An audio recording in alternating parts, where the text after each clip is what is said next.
Stranger Things Season 4 probably isn't coming out until the end of next year, and as such we don't really know much about what next season will be like. However, based on previous seasons and things that we do know about Season 4, it's not looking good.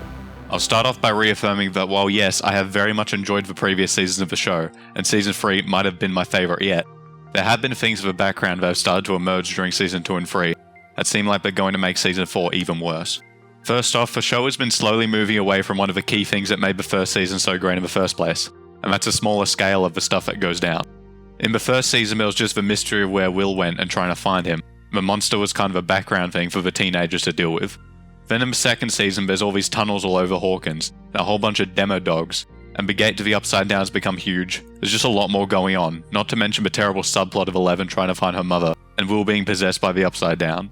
I personally still really like Season 2 despite all this, but I'm getting the feeling that the Duffers don't really have a firm grasp on where to take the series after the tightly wrapped first season. Then after a painfully long wait we get to Season 3, and now there's a Russian base underneath a mall, and a giant blob monster made of melted people. At this point I realise the Duffer Brothers have this bigger equals better mentality that's making each season even messier. Even more characters are introduced, the monsters get bigger, the set pieces are louder and more extravagant, and mistakes become so high it just becomes a bit ridiculous.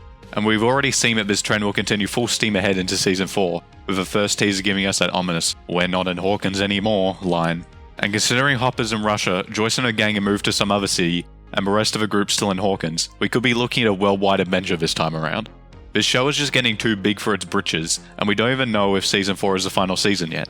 In fact, we definitely know it's not the last, since if it was, it would have been marketed as the final season from the start, and I highly doubt they can create a natural ending in just one more season. Now I want to talk about the Hopper situation. At the end of Season 3 he had a very solid death scene and a really satisfying send-off, but then there was an after credit scene implying he was actually still alive, and lo and behold, it was confirmed in a teaser trailer in February. There's just so much wrong with this, but I can sort of understand the Duffers' situation. Obviously they felt they had to have a big main character death to give the end of the season an emotional punch, and to show that they can actually kill off people other than randoms. Now I totally get this, and I'm actually on board with Hopper dying, as it seems like a natural end to his character arc. I was saying ever since Season 2 came out that Hopper was going to die at the end of the series in some sort of epic sacrifice. And while that did happen, it should have happened not at the end of this season, but at the end of the last season. Because Hopper is one of, if not the best character in the series, and getting rid of him so early would just be a bad move. And the Duffers clearly know this, since they're already bringing him back just one season later. Imagine if you're watching the show years in the future when the whole series has come out, and you finish Season 3 and he's dead, and then just one episode later he's back already. This leads into how obvious it is that the Duffers are flying by the seat of their pants and not really planning ahead, and we all know how well that usually turns out. If they had to kill off a fan favourite character, they should have done it to Steve.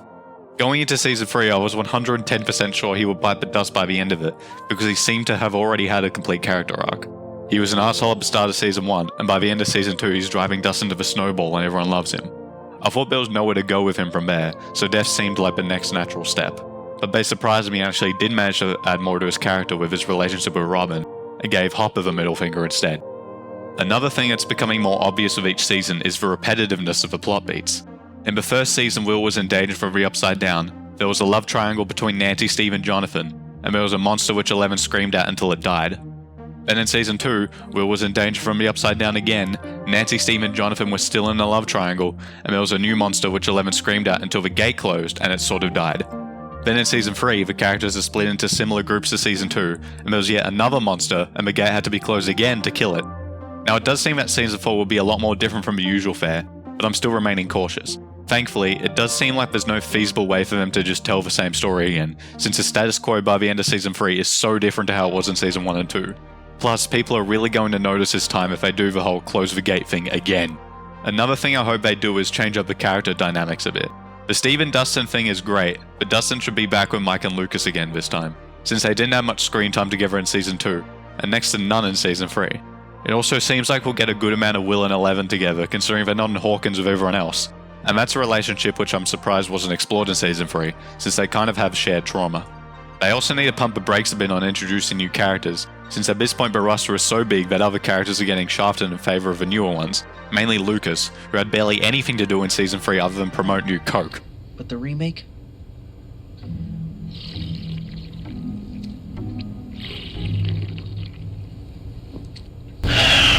In fact, his little sister had more of an impact than he did, and I hope they don't introduce another lovable character who exists solely to be killed off.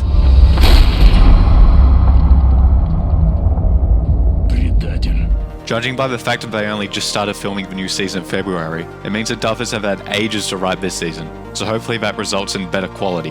We're probably looking at a 2.5 year gap between season 3 and 4 at this point, so it would be really silly if what we got was underwhelming.